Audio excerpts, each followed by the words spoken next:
trying not to be embarrassed. A yellow sun is good, and the inability to colonize is also a plus. We wouldn't want civilian ventures to interfere with diplomacy, Director 3 said with a slight chuckle.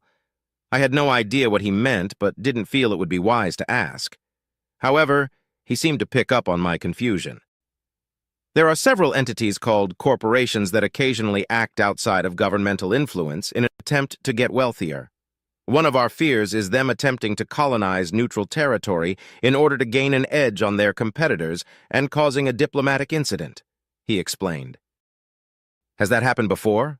I asked, trying to mask my shock. Twice so far. Different corporations, too. A human corporation and an Alumari corporation. The political fallout was taxing, he said. Back to the subject at hand, how many personnel are we allowed to bring aboard the station? The document doesn't say. Another one I was ready for. Right. We would ask that you keep the amount of personnel to a minimum until everything is figured out in full, just the people that you need. Also, we will have to request that all personnel that you bring aboard the station are organic in nature, at least for now. No offense, Omega. None taken, the speakers said. I also noticed that there is an embassy for each individual Republic species, but only one for the United Systems. I wanted to know why that's the case before I sign off, Director 3 said. The embassies were already in place, with one extra in case of another first contact. We think it would be best to initially treat the United Systems as a singular entity, and if this becomes a sticking point, we can add more room to the station, I responded. Of course. Well, everything seems to be in order, he said as he pressed his finger to the tablet with the document on it, adding his signatory code. Omega and I will remain here until one of our ships arrive to pick us up in 2 days. We will then rendezvous with the Republic fleet in Regara. He stood. I'm certain he had left that chair at some point during his time on the station, but this was my first time seeing it, and I was a little shocked by his height. He wasn't as tall as the Marines, but he was still taller than me by a head and a half. I shook the shock off and stood as well. Thank you for your visit, Director 3. I wish you safe travels, I said as I stood.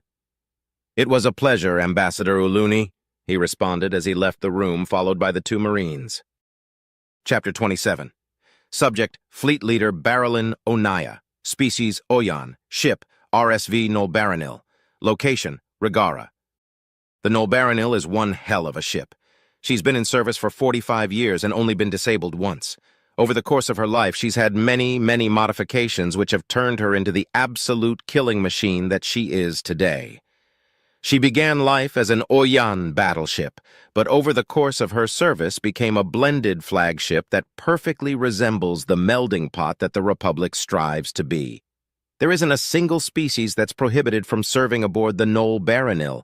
In fact, all of them do. It's not exactly perfect harmony, but we get by. The occasional interspecies fight now and then, as well as the standard crew drama, keeps things nice and spicy. The fighting was usually between the Isolin and Duliki, but we would occasionally get confrontations between the other races as well. The most recent was a fight between a Kinron and a Juntor, of all things. Other leaders might see this as a bad thing, but I see it as an inevitability. When different cultures are forced into close proximity with each other, there's bound to be misunderstandings and conflict. As long as they're handled appropriately, though, it gives birth to understanding and friendship.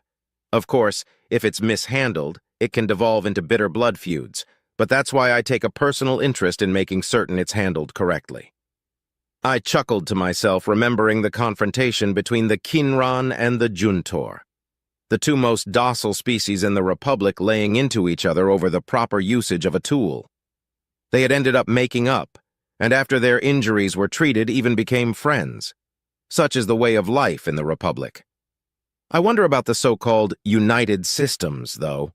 The Nolbaranil had just finished repairs after our most recent battle with the OU, and we had been expecting to leap right back into battle when we got our current orders. Lead a fleet to an alien system to help defend it. I had been receiving intel packets daily ever since, and their contents have aged me considerably. The United Systems is a cooperative governing entity maintained by 4 species.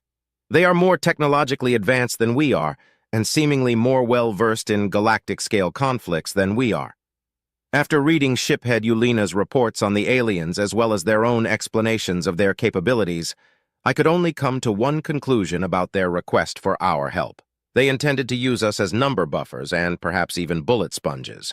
I was a little sore about this, but it was also understandable. After all, we had dragged them into this conflict with our lackadaisical blind jump retreat policy. I knew that would bite us in the rear eventually. We're fortunate that they didn't ask us for anything more than a defense fleet. I felt the corners of my eyes lift in a smile.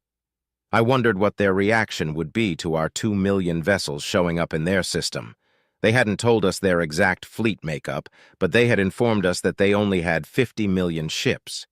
Our fleets typically had 1 million ships, so theirs must only have 200,000 or so, maybe even 250,000. Fleethead, Squad 4 has finished resupply and is standing by for orders, my second-in-command, Hindle, informed me. Good. Have them continue to stand by until everyone's finished. Keep the FTLDs humming so we can jump immediately, I responded. This fleet had been a logistical headache to muster. It was primarily composed of 2 fleets with fillers from various other fleets to make up for prior casualties. My command, the Yonori Rattling Blades fleet, as well as the Horus Mighty Hammer fleet, made up the bulk of the ships.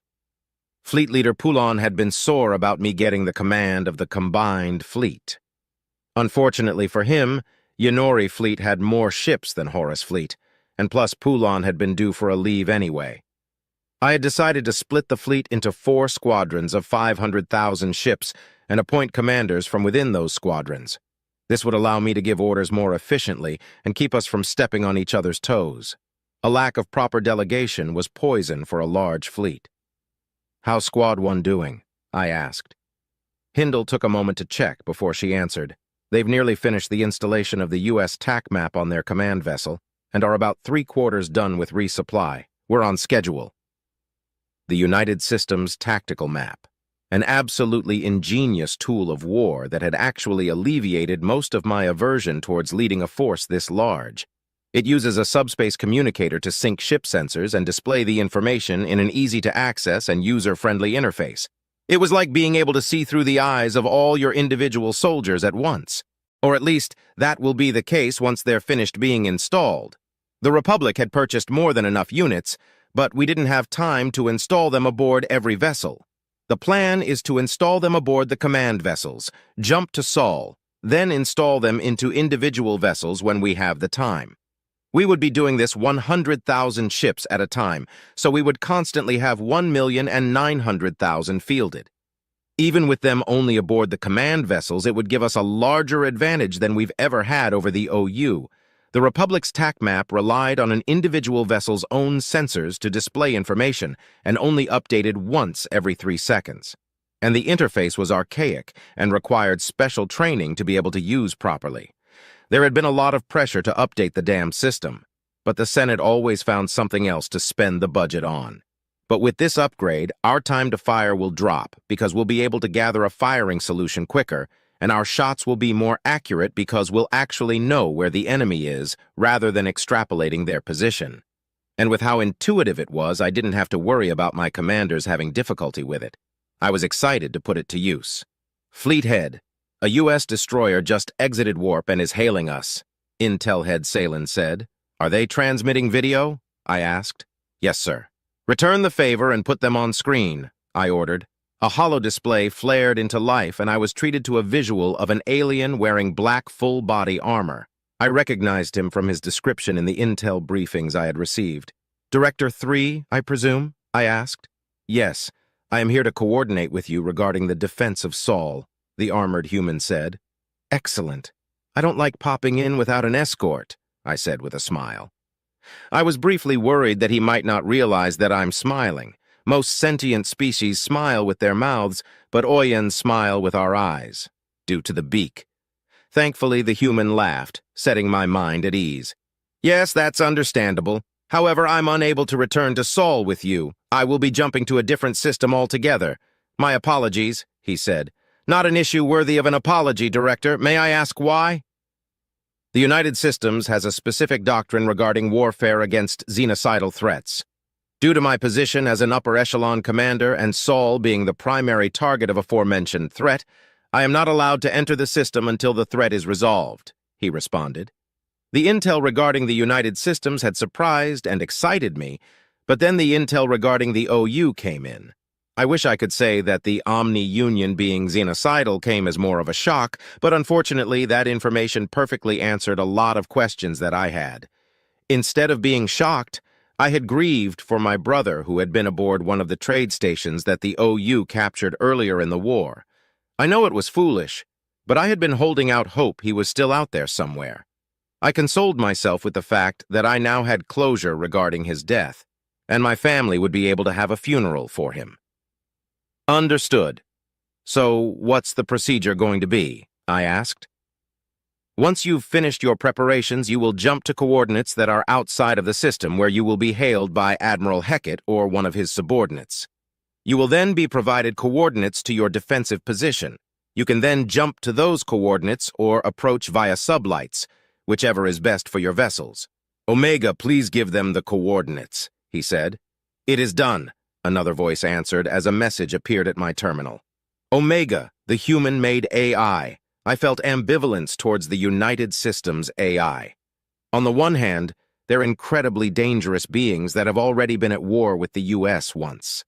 On the other hand, anything is incredibly dangerous given the right circumstances. Might as well just go with the flow, though. Thank you. Is Admiral Hecat our primary point of contact? I asked. Admiral Hecat or his designated officer is your point of contact for tactical purposes. For anything else, please contact Shiphead Ulena of the RSV Loalana, Director 3 said. I stifled my grin and asked, You've got Ulena acting as a diplomat? Yes, we don't have a permanent diplomatic envoy assigned as of yet. Do you know the shiphead? Director 3 responded. He served under me in his first command before the Loalana was refitted as a scout ship, I laughed. He's definitely got a diplomatic spirit, but it would seem he considers that to be his biggest character flaw. Director 3 laughed as well. Well, I suppose he'll have to tough it out until the Republic is able to assign a replacement. It's important for our continued diplomatic relations that we are able to understand the context behind any requests, and he's in a unique position to be able to help us do that. Indeed. Well, we will be finished with our preparations within a day and a half if things continue to go as planned. I look forward to meeting Admiral Hecat and working with the United Systems, I said. Director 3 nodded and said, We look forward to working with you as well. Godspeed. As the holo display powered off, I once again laughed to myself at Ulena's expense. Ulena's father, High Commander Uleriona, was likely responsible for his current position. Uleriona was notorious for creative punishments and was known for being a harsh parent. He undoubtedly knew the exact buttons to push to make certain that his son got the proper amount of corrective action. Hell from on high was a phrase that was created to describe Uleriona's punishments. Standard punitive measures sometimes felt unfair, but I knew personally that whatever punishment you got from High Commander Uleriona was exactly what you deserved. I stopped laughing as I remembered having to scrub my own ship's latrines as a shiphead for undermining the authority of my commanding officer in front of junior officers. It had taken a decade for Hindle to let me live that down. Still, it had taught me a valuable lesson about authority and pride without relieving me of my command. If I had received the standard punishment, I doubt that I would be as effective of a commander as I am now. I might not even have become a fleet head. Sir, the U.S. vessel has entered warp and Squad 1 is finished with the installation of the TAC map. We can boot them up now, Hindle said. Good. Let's familiarize ourselves with the new toy, I said with a smile. Chapter 28. Subject, Nav Officer Kron. Ship, RSV Wanasanal. Location, Regara. I had been very fortunate. First, my recovery had taken less time than expected. I worked hard on my rehabilitation, but I suspect the human medical intervention deserves the majority of the credit. I had missed the chance to ship out with my sister, and command seemed to be dragging their heels on my back to action paperwork. But then fortune smiled on me again, and I ran into Ambassador Uluni. I had no idea that the shiphead's sister was an ambassador. She was able to get me a ride to Saul to rejoin the Loalana. I was supposed to be a guest aboard this ship, but then fortune gave me yet another grin. The primary nav officer fell ill, and shiphead Unas decided to give me the role instead of making the secondary nav officer work double shifts.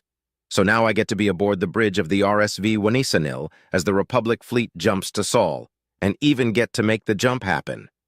What luck to be a part of one of the biggest moments in the Republic's history. All right, crew, get ready. We're going to be getting the order to jump any minute now. I don't want to be the reason the fleet's held up, do you? Unas asked while crossing all four of his arms. No, sir, we all shouted back. Shiphead Unas was stricter than Yulina, but I guess that's to be expected from an Isolan. I'd never served under an Isolan before, but I'd heard a lot of stories about them. I hadn't put too much stock in these stories because scuttlebutt is usually about one-upmanship and you can't trust it. Even so, the stories had made me nervous when I saw my orders. I didn't want to end up doing push-ups the whole time I was aboard. Nav Officer Cran, how are we doing? The shiphead asked.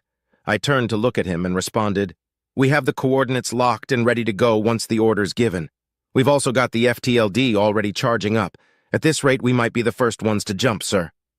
That's what I want to hear. Good work, he said. The tension aboard the bridge was palpable. We were part of the biggest fleet that anyone's seen. Sure, there had been battles where we had more than 2 million ships in the fray before, but those were separate fleets. This is one super large fleet. I wished I was able to see the aliens' reactions. I remembered how shell-shocked Yulina had been about pretty much everything to do with the United Systems, and smiled to myself. I guess it's their turn to be a little shell-shocked. I watched as the FTLD indicator filled up. Conditions were prime for this jump. We were all set and ready to go. I looked around the bridge at the other officers. The Wanisanil is a mixed-species vessel, which was a novel experience to me. So many different types of people working together in harmony. If it weren't aboard a machine of war, it would be downright hearts-warming. There was significant data that indicated that multi-species vessels performed better than single-species vessels, but they're still not a common occurrence. That was probably because of the Republic's home system first policies. Each species is expected to invest in the defense of their home system before they begin contributing to the Republic fleets, which results in naval officers that are trained to work with other officers of their own species. I had only ever served aboard Urakari vessels, same as my sister. Well, actually, that might not be true any longer. She might be working with the humans now. I hope she's okay. Nah, of course she is. Working with tech like the humans would keep her entertained until we were reunited, for sure. I wonder if she misses me as much as I miss her. All righty, boys, girls, and everything in between. We've got word that we're good to jump. On my mark, said Unas. 3, 2, 1, mark. I initiated the jump to warp and checked our readings. I looked back at the shiphead with a grin and said, We were the first to jump, shiphead. He grinned back. Excellent. Then we'll be the first to arrive. The bridge fell into silence. Everyone seemed to be holding their breath, nervous about what we'd see when we arrived. The only sound was the occasional soft burp from the MDK-PNZ and the crew. The jump seemed to drag on and on when suddenly we arrived. I confirmed our location, outside of the Sol system, and scanned as much as I could within the system. But our sensors were built for combat, so I didn't get much data. What do we see, Kron? Asked the shiphead. We've got the system layout, and there's ships in it. Can't tell if there's weapons fire or not. I also can't tell how many ships there are, but there's multiple groupings. Humph, the shiphead grunted. They had us jump pretty far out. Did they do that on purpose to avoid our sensors? How do they know the range? Our intel head, a juntor named Crintunius, spoke up in the monotone voice indicative of his species. Probably not, shiphead. They likely had us jump this far out to make certain we would not be affected by the reported warp disruptor technology. However, it is almost assured that they know our maximum sensor range. The rest of the fleet arrived alongside us as the shiphead asked, What do you mean? The intel packet we got said that the United Systems scanned the Loalana to be able to translate between the Urakari aboard and the U.S. Even we are able to determine a ship's sensor range with a good scan. I'd be surprised if they weren't able to. Unas tapped his chiseled jaw in thought as an alert sounded from his console. He leaned over and opened a message, probably from the squadron leader. He scanned the message with a neutral expression until he hit a certain part which made his eyes widen and his jaw drop. His look of surprise lasted only a moment before he shook it off and turned to me. "Sending coordinates to our next jump. There's no fighting in the system, so we're to be positioned where we'll do the most good," he said. "Understood, shiphead. Entering coordinates and charging the FTLD," I responded. Then almost casually he said, "I should probably let you all know before you see it on the sensors, but the United Systems apparently has 5 million ships in the system." Silence once again took over the bridge. I continued to do my task only because it was muscle memory. 5 million? How many fleets is that? How large is the upcoming battle expected to be? We jumped once more, and I confirmed on our scanners what the shiphead had told us. 5 million vessels of war, and they'd mustered before we could muster our fleet of 2 million. The United Systems seems to be very efficient, in a terrifying way. We took our position and awaited further orders. There was muttering among the bridge crew, primarily about the aliens and the battle to come. The shiphead was engrossed in his comm terminal, so he didn't tell all of us to shut up. "Hey, Kron, you've met the aliens, haven't you?" asked our lead engineer, a Kinran named Toti. "Yes, but I was in the medbay the entire time after a significant head wound. It's pretty foggy," I responded, taking care not to stare directly at her. Looking directly at a Kinran during conversation always turns me into a stuttering mess, no matter how many mind-over-matter classes I take. "Oh yeah, sorry. I wanted to ask what they look like," Tothi nervously continued. "They're bipedal with 2 arms. The ones I saw had different skin tones, with very little hair except on their crown. Their hair colors varied as well. They've got 2 eyes, 1 nose, 1 mouth, a mostly flat face, 5 fingers on each hand, and a mixture of flat and pointy teeth. I remember one of the nurses smiling at me with her teeth, and it had a soothing effect to see the flat teeth," I said. "Oh, but that's just humans. I didn't get to meet any of the other ones." "The humans sound pretty interesting. I'm wondering about the Gaunt, though. The intel packet says they have 4 legs and 2 arms, kind of like the opposite of an Isolin. Oh yeah, you're going to be leaving to rejoin the Loalana, right?" she asked. "Yes," I responded. "So you might be able to meet more aliens. So hey, I was thinking that maybe you could, maybe take some pictures and send them to me when you got the chance. I'm super nervous about meeting the aliens, and I figure that it'll happen eventually, so I want to be as prepared as possible so I don't freeze up and make a fool of myself and the Republic and—" She paused, catching herself ranting. "Well, anyways, if I give you my contact ID, will you consider it?" I couldn't help but smile. The first time in my life that a non-relative female had given me her personal contact ID, and it was one I couldn't even look directly at. Not to mention the biological incompatibility. The universe has a twisted sense of humor. "If they're fine with it and I get a chance, I'd be happy to," I responded. I heard a chitter of happiness from her as she began to bombard me with thanks and follow-up questions. After a few minutes, the shiphead finally called for everyone to quiet down, and we all got back to our respective responsibilities.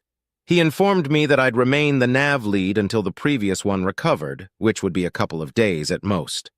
Things were business as usual from then on. I spent my off time unsuccessfully trying to get in contact with my sister. I kept getting error codes that I didn't recognize.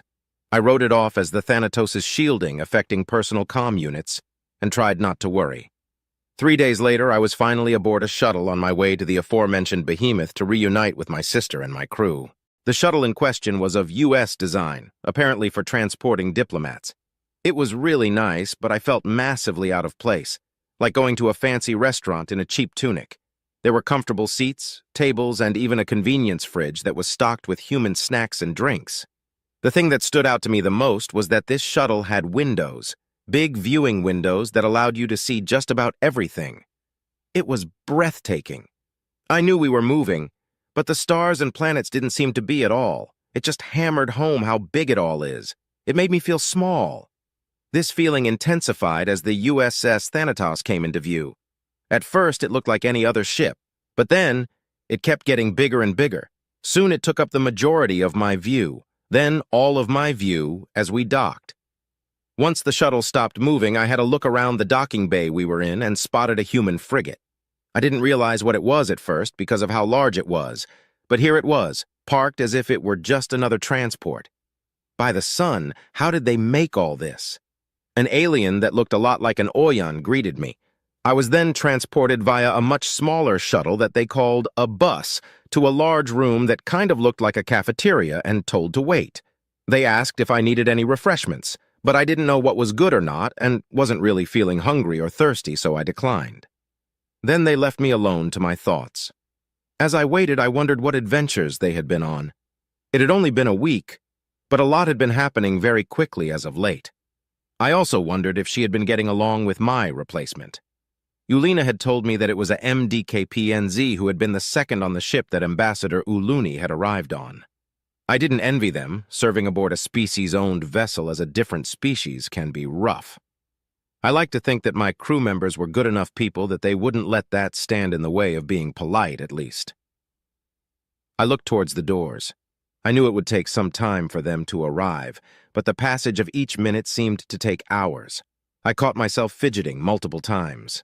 First, I was tapping my foot on the ground, then pumping my leg, then wringing my hands.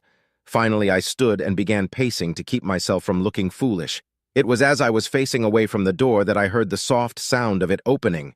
I turned quickly to see who it was. "Kran!" Kreen shouted and ran up to me. "Kreen!" I shouted and ran up to her. We collided into a hug and fell over laughing. Even though I was laughing, I still had to hold back tears of relief. She was okay. Thank the sun she's okay. I wiped my eyes and noticed that she was doing the same. "Why are you crying?" she asked. "You were basically on vacation." "Because I was worried about you, Dlaka, feces-covered fertilized egg. You went into battle without me," I responded. "What are you crying about?" "I was worried about you. You had a wound that was so serious that you had to let me go into battle without you. Fucking cloaca, why the hell would you be worried about me?" "Because you're just so damn dumb," I said with a laugh. "How could I not be worried? Without me, the odds of you somehow destroying the ship increased drastically." She hugged me tighter and said, "You're a real piece of shit. How can you say I'm dumb when your brain is broken now because you were too slow to dodge?" We both laughed as I tried to think of a comeback. I was beginning to worry that my brain actually was broken when I noticed shiphead Ulina, Luna, and a MDKPNZ had followed my sister into the room. Ulina and Luna were smiling, and the MDKPNZ looked concerned. A typical reaction to seeing my sister and I interact. "Hello, shiphead," I said with an attempted salute. My sister had my arms pinned.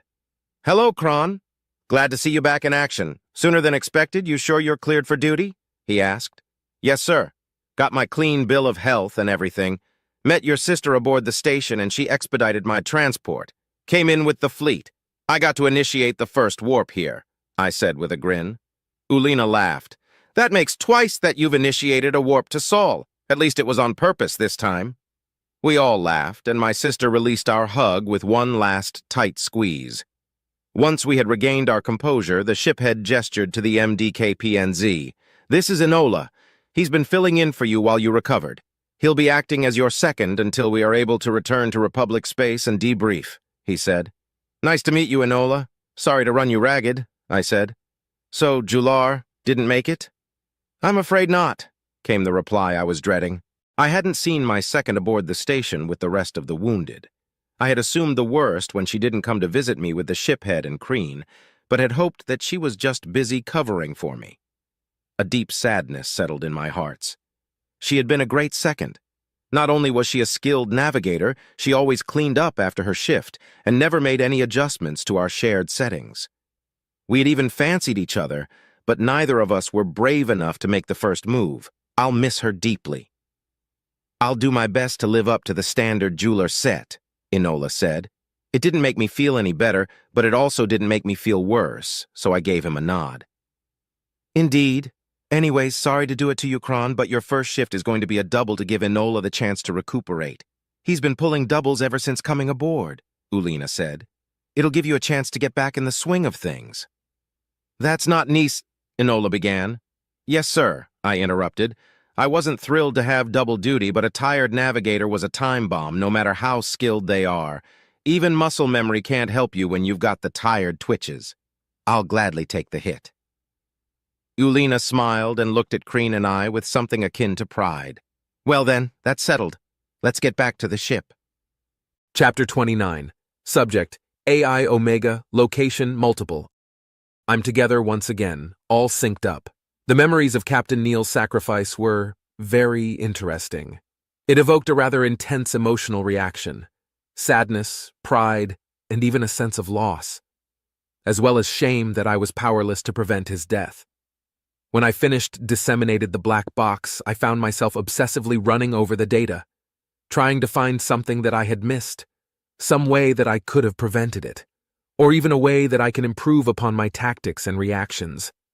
Most AI probably would have terminated the process in fear of creating a feedback loop. I simply allowed myself to run it to completion. The determination was that there was no fault in my actions.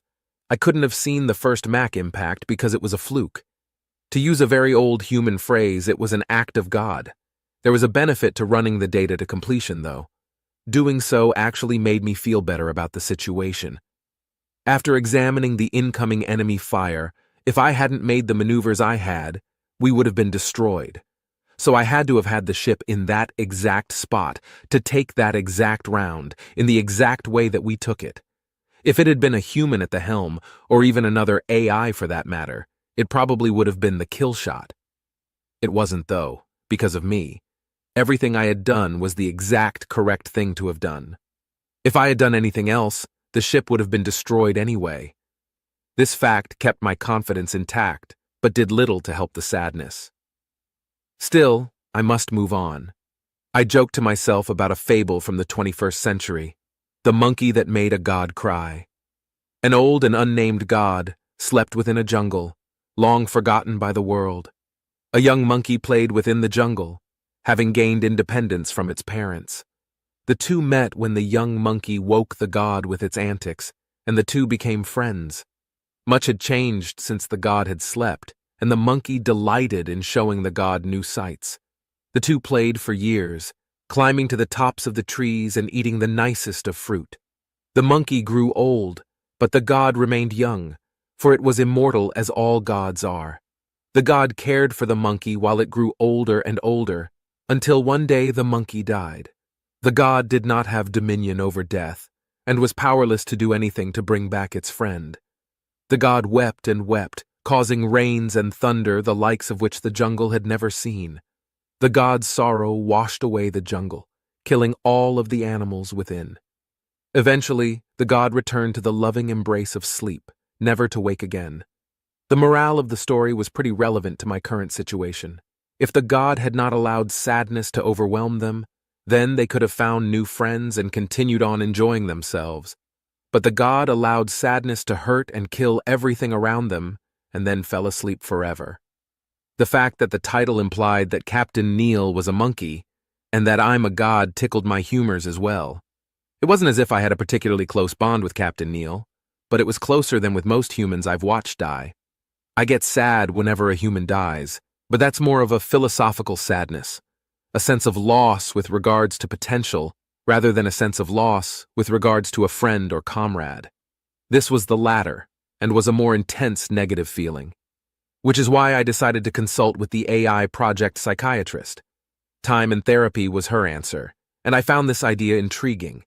I modeled my emotions after those of humans, so the same remedies that work for humans might work for me. If nothing else, it would be an amusing experiment. So Dr. Warner and I agreed to meet monthly for therapy.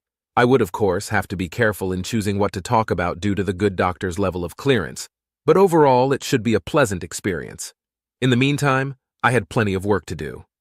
The Mac platforms were still on schedule, but keeping them that way was becoming more and more difficult as the invasion fleet mustered. Several ships had to be repaired or replaced due to the combat they had seen in gaunt space. Thankfully, the replacements had already been ordered, so the only real drain on resources were the repairs. The engineers were working tirelessly.